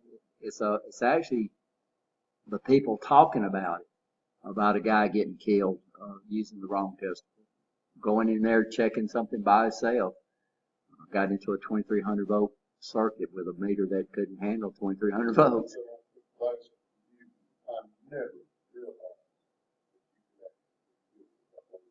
Yeah, devil, you get killed with it. So, you don't know right away as soon as that, I mean, does it go real fast? Like What's that? When you test it, you don't have a proper. Oh yeah, when that meter blows up, it blows up. I'm saying, like, you don't know right away that you got the wrong type of meter. Well, this is why you're supposed to know before you make a measurement. You need to know what you're expecting to measure. So we don't make measurements to see what's there. We make measurements to verify what's there. There's a big difference, right? You understand? And I've actually made that mistake myself. I burn up a meter trying to measure the high voltage on a laser. Flat burn that meter up. Luckily, it didn't blow up, but there wasn't enough energy available. It was a real high voltage, but it wasn't any energy available. It's just like static electricity. You know, when we arc with static electricity, you know, you're 45,000 volts, but it's arcing through your body resistance, and your body's got a lot of resistance. You're the voltage source, but the problem is that you don't have any current available to it. So as soon as it arcs, the voltage drops down to what? It drops down to zero. Your body drops that voltage. So, you know, that's the energy level. So it don't depend on the voltage. It depends on the energy level that's available. And that's what the category meter does. So the further that you operate away from the source of the power, the lower the rating of the meter can be. Buildup of dust and corrosion. This happens a lot. Improper maintenance. That happens a lot. Sparks produced during the racking of a breaker, replacing a fuse. Racking a breaker, we think about these little old circuit breakers, and we say install it and take it out. But in industry, they don't say we put the breaker in and we take the breaker out. They call it racking. Most of these big breakers are actually in a rack, right? You understand that? So they say racking in and racking out. So if you take the breaker out, you're racking out the breaker. If you put the breaker in, you're racking it in. And these guys are big. I don't know if y'all ever seen any industrial breakers. These guys are huge. In replacing those breakers, racking them in is where the problem exists. This last one too, inattentiveness is more overconfidence. So we don't horse around while we're working on this stuff. Horseplay is fine. You know, we did a lot of horseplay out of US Steel, but it was never out there when we was working on those circuits. I mean, never. Everybody was as serious as a heart attack when we was out there, but when we was in the shop, we had fun. Racking a breaker. So this is racking a breaker. And these guys do everything wrong.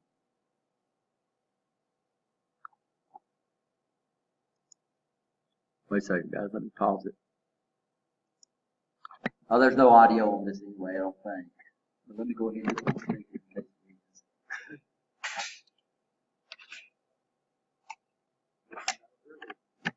So this is a breaker room, and number one, they're doing one thing wrong. I don't know if y'all can see this hole right here. Guess what that hole's for? For racking the breaker. Normally they rack this with a, what do they call them? We used to use them in the Navy all the time. But instead of using a ratchet, it's this handle that's got an offset on it, and you hold one side and you turn it. I've seen those things. Normally there's a slot in there, and they roll that thing, and they use that. And then it's got a worm gear on it that pulls the breaker in. It also pushes the breaker out. So what do y'all see wrong with this guy?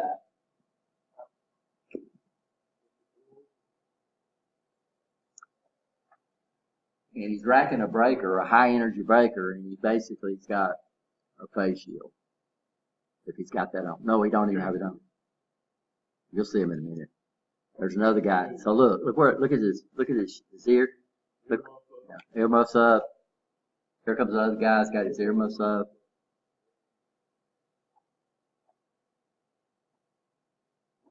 Unfortunately, you can't see the brake. You can see him turning the handle, racking the beam.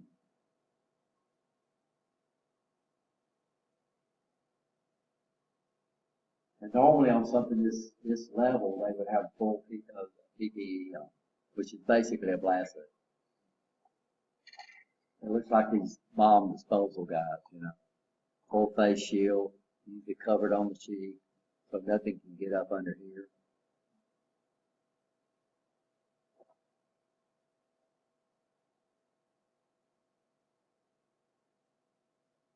And this guy just say, oh, now he puts his safety glasses on, his earmuffs on, right? Is that gonna happen?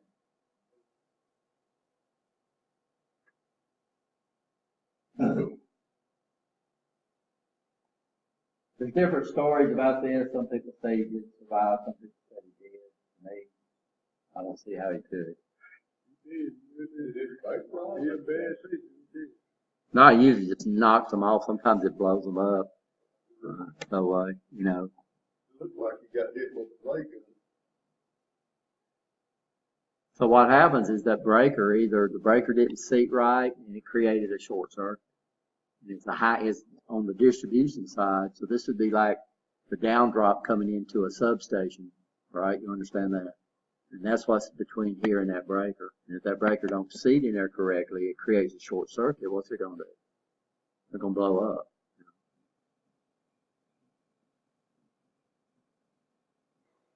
Probably. Because then if the door, so if you put them doors in and latch them down, usually it'll prevent the thing from messing up. And so a lot of your new breakers have a slot in there where you actually do what? You actually rack the breaker through a slot. So you put it on the cradle, then you close the door, and then latch the door down, and then you rack the breaker that way. Even then, if he had on the correct PPE, then he might have got hurt. He might have got a broke bone or something like that, because that's a lot of energy. But odds are he would have survived it. And there's a bunch of people that tell stories that you wouldn't believe, and they survived it. And they tell you that it was because of the what? The PPE. They had on the right PPE. And this just shows, just shows they're trying to break a circuit breaker at a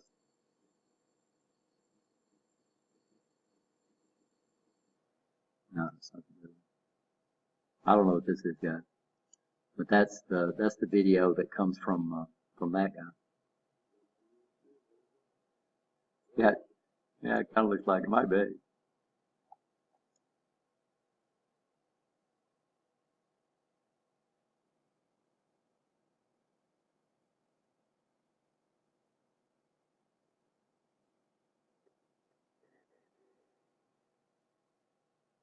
And this is racking. This is our flash right here. Now that's not a person. That's a dummy. So they do a lot of these videos where they just simulate this. Look there, he knocked his gloves off.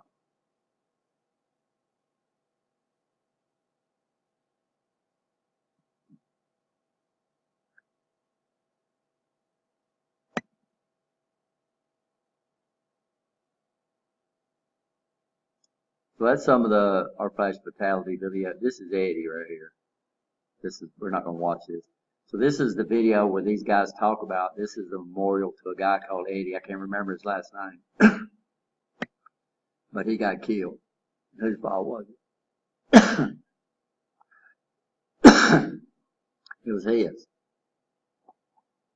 Because something went down, he decided he wanted to be the good guy. He wanted to go in there and fix it real fast and get all the praise and all the whistles. And he went into this big power, and he had a meter.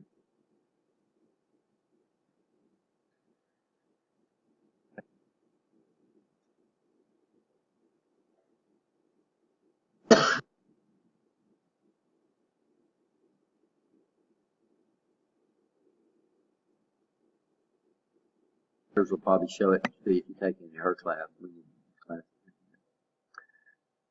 70 says, the qualified person is one who has skills and knowledge related to the construction and operation of electrical and installation and has received safety training to recognize and avoid the hazards involved. So that's pretty much what the 1910 says, right? May be considered qualified with respect to certain equipment and methods, but still unqualified for others. Qualified training, understand specific electrical hazards, knowledge of the construction and operation of the equipment. Everybody understand that? Identify and understand the relationships between electrical hazards and possible injuries. Distinguish between exposed live bars, able to determine both live bars, understand and comply with arc flash and arc and shock boundaries.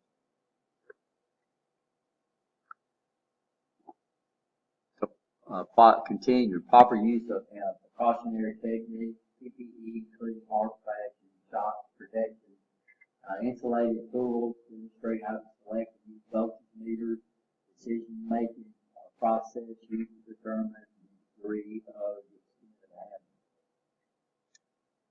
I mean, you could simply, in a high-energy circuit, forget to set your meter up for volts. You have it set up for amps, and you could cause an arc flash. So that's what we're talking about. Energized electrical conductors and circuits, parts to which an employee might be exposed, shall be put into an electrically safe work condition before an employee works within limited approach boundaries of those conductors or parts. Unless the employer can demonstrate that de-energizing introduces additional hazards or is impeded. Interruption of support equipment, deactivation of energy alarm system, shutdown of hazardous location, ventilation circuits and conductors to operate less than 50 volts. Other work that may be performed within the limited approach boundary of exposed energized electrical equipment and conductors. So this is the subpart of 70E 130.1. Is if you're doing what? Testing, troubleshooting, or measuring voltage. Guys, this is when you're in danger. We never work on something. Unless one of these down at the bottom. We don't work on live equipment. There's a difference between working on it and testing it, right? You understand? Everybody understand that?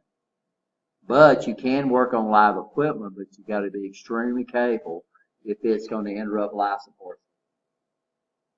But to do this, your employer's got to do all types of forms to justify working on live equipment. They got to have those in records because if something does happen, they got proof. And then, of course, this guy right here. This is us.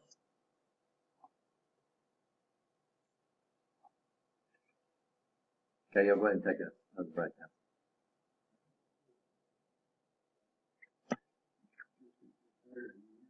You need to follow the lockout, tag out policy of your place you work, right? Don't ever wear conductive apparel. So here, what's our PPE we're going to do here?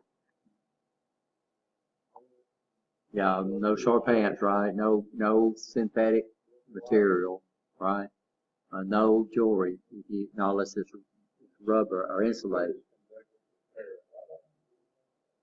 Conductive apparel, a lot of your synthetic material is actually conductive. So cotton, we make sure we wear cotton in here. Cotton is a real good insulator. So make sure you wear cotton. Most people, I like cotton. You don't know, but a lot of the, like sweatpants you get and stuff like that are not true cotton, so you need to look at that. We don't wear open-toe shoes in this class, right? In class. So Nancy jumped on a student last semester because he would come in shorts and then he would change, put on long pants when we went to lab. But in this classroom, we don't wear short pants, right? You understand? Never reach into blind spots. There's a video too where the guy's trying to. There's a bunch of videos I've seen where he's trying to reach in beside something. You see him start doing this. Don't allow conductive liquids in your electrical work or equipment. Buddy system. So anything over 1,000 volts, you have to work in pairs. Out of U.S. Steel, when I worked there, was 500 volts. You had to make sure. At U.S. Steel, we never ever that I remember went out by myself. It was always with somebody. Do not defeat electrical interlock. You would really, really be surprised how many people it does that. Our electrical instructor, before Hoyt was hired, bought a bunch of extension ladders, bought a bunch of A-frame ladders, and guess what he bought? Aluminum. And so that's what we had. That's what we had in commercial wiring, and we had it in residential wiring for a long time. And of course, when Hoyt got here, they got. Yeah.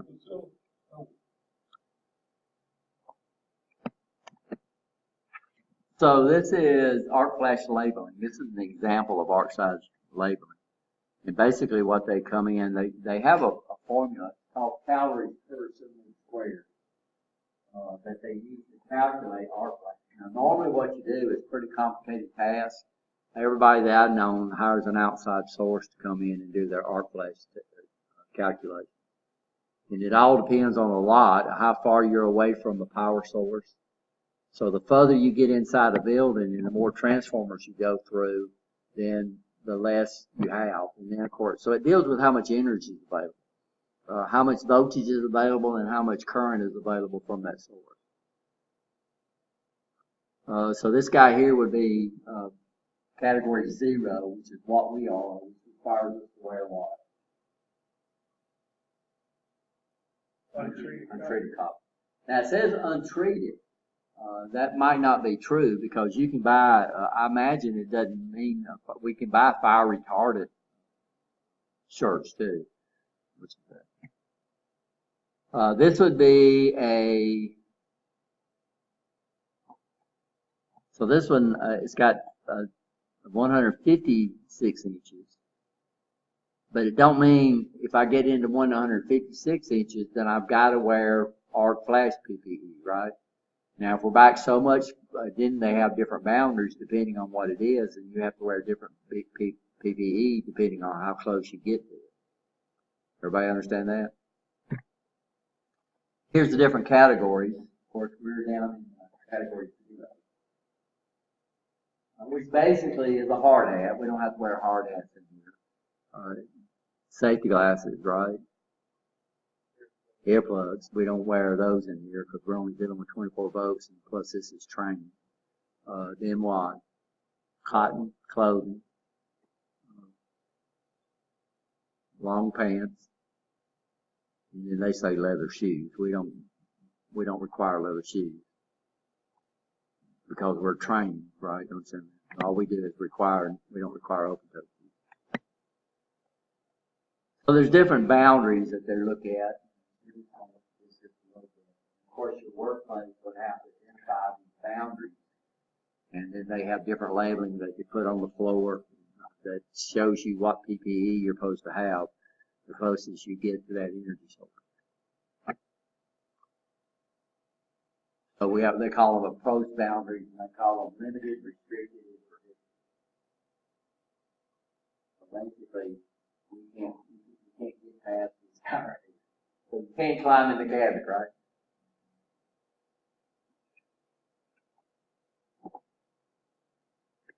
This one, I don't know if you can see it, but these are different labeling, and so what they do is they have different color codes for different PPE depending on which they're rated.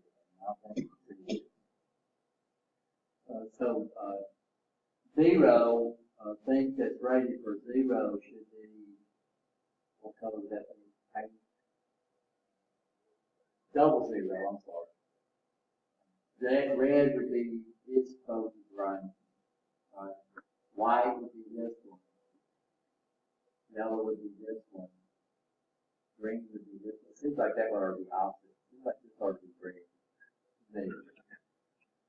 Because usually when we see green, we take it. Who came up with these colors, I don't know. But usually when we see green, we think it's okay, right? Red means bad, green means good. and then orange would be the highest category. This gets us up to 7,000 volts DC versus 4,000 volts. First line of defense, choose the right size, gloves. We don't require gloves in this class. If you're in motor controls, we require gloves, right? We require leather palm gloves or rubber palm gloves. They're not very expensive. You can buy them pretty cheap. But the gloves that you have, and sometimes you get up where you have to wear 2 pairs of gloves. Gloves must be tested for, you're supposed to test your gloves every 6 months. We had a company out there, it was on Warner, where they did high voltage glove testing, which is really neat.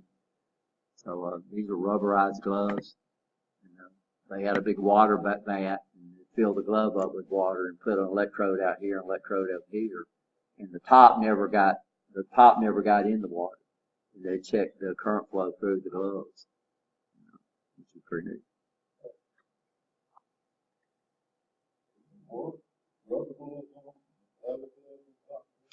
If you get into like that rack and that breaker, that would probably be, but it all depends.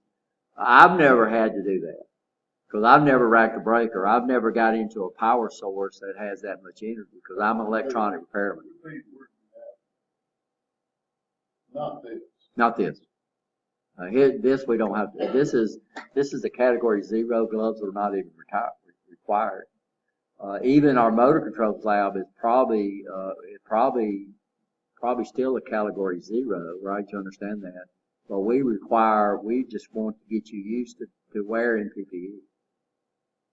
I never wore gloves when I was in the truck.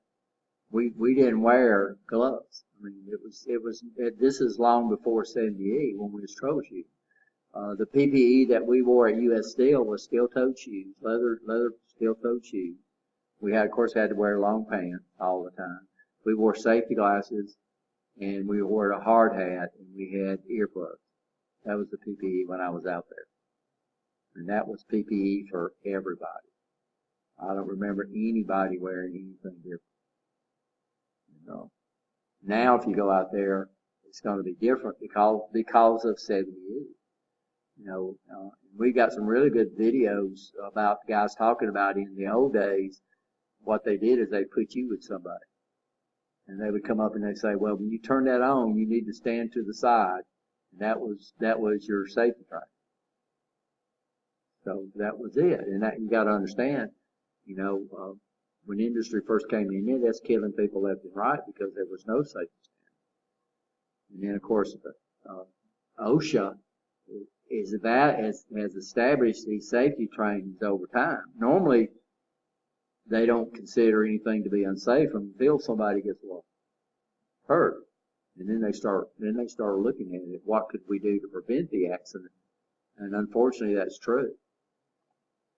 And it's probably still true today. And technology keeps evolving, and OSHA cannot keep up with the technology. So, when different technologies come into play, then it takes a little while for these safety standards to come in place. 70E though is pretty much well protected you against almost anything you could possibly run up against as far as even technology that's here now and technology that would be electrical technology that would be in the future. Layering, outer layer, and this depends on arc rated PPE, layering, right? So when you put on your blast suits, you don't take your clothes off. You still have your regular standard PPE that we will be wearing along with additional PPE. And you got to take care of it. I've been talking to Nancy to try to get some of this real high energy PPE, this arc flash PPE donated to the cause. Currently in Manhattan. We had a company that was right out here on down in Morgan Road. What was the name of that company? And that's what they did. And unfortunately, we didn't get around to getting that stuff. So this is the PPE that we should be under. This is the basic PPE that most people wear when you go to work in a plane, right? So this is basically what they give you at US Steel. They give you what? Give you a hard hat, give you safety glasses, give you earplugs, hearing protection, which they don't see. It's usually the rubberized ones, right? I don't remember them giving them leather gloves. They might do that now. And of course, they want you to wear leather work boots. Leather is a really good insulator.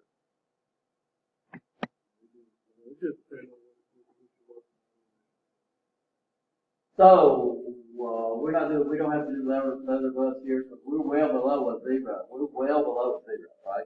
And we're only doing, so literally, we're below 50 volts. So what PPE do we have to wear?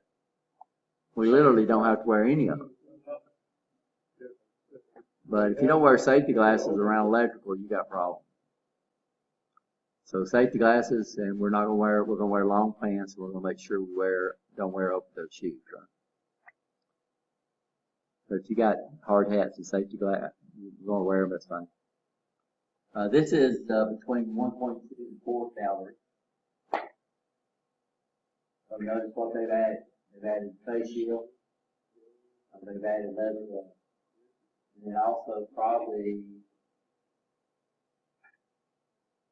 not yet. I thought this was fire retardant clothing. That's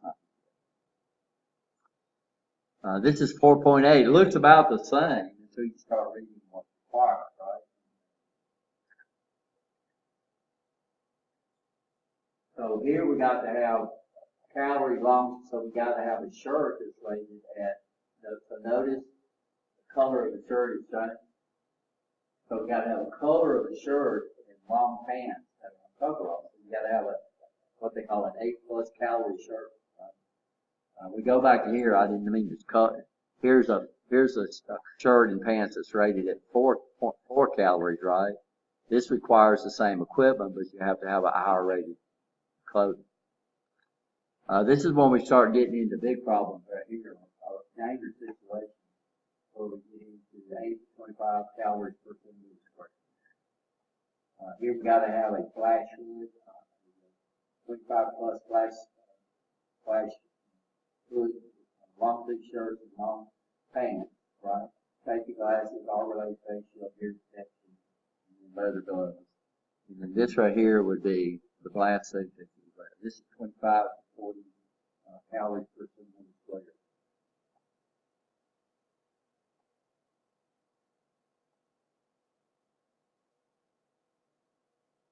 If I gotta put that on, Well, you may not have to put it on, but it depends on where you go to work at. Yeah. So that would be one of the jobs you wouldn't look at, right? And electronic repairmen, electronic people probably will never see this either. But if you're an electrician in a plant, odds are you're going to see this. So these are the guys that get over there and, you get a power failure. They can figure out why the power fails. What we have to figure out is why a sensor don't work. So when we get into manufacturing, as far as mechatronics technician, then we're usually not concerned with getting the power to the system. We're concerned with what happens when something goes wrong within the system, right? You understand? So you might see these, but there's I'm not going to say you're not going to ever have to wear them, but it's improbable that you will, but you might see them at your plant. So that's the safety, guys. You got any questions on that? yeah, Eric, I wish we had one. We need to really just to see it, and they talk about these. You get out there in Alabama and these plants that's not air conditioned, and you're putting on all this PPE because you got to understand you got everything on under this too, right? You understand? And then put on all this extra stuff, it would get warm real fast. But it's what would you rather be? And we have people that won't do it just because they get hot. Well, the thing is, you probably don't have to work for very long. It's just, yeah, you shouldn't. It's just like people, you hear about people getting in, and I like it now what they do is when they talk about people getting killed in wrecks, and they'll say, and they wasn't wearing their seatbelt. How many times y'all heard that? You hear it over and over and over and over again. So you got people out there that won't take the convenience of snapping a dang seatbelt belt around them to drive a car. They say it makes them uncomfortable. I've never had that, but you know, and then they get out and get in a wreck, and the probability of them getting hurt real bad is extremely high. So it's just an inconvenience. This is an inconvenience. I guarantee you, it's not comfortable to wear these, but it's an inconvenience of being dead, right? It always surprises me what people will do to save 20 or 30 seconds. People run. I've seen people down. We had a guy got killed at a train crossing right close to my house. Had dang gates around the dang thing, and he tried to wiggle through that. And that's the main one that runs down through Tannehill. And you have them Amtrak trains coming down doing 60, 70 miles an hour, and them suckers are moving. And they to save what? To save what?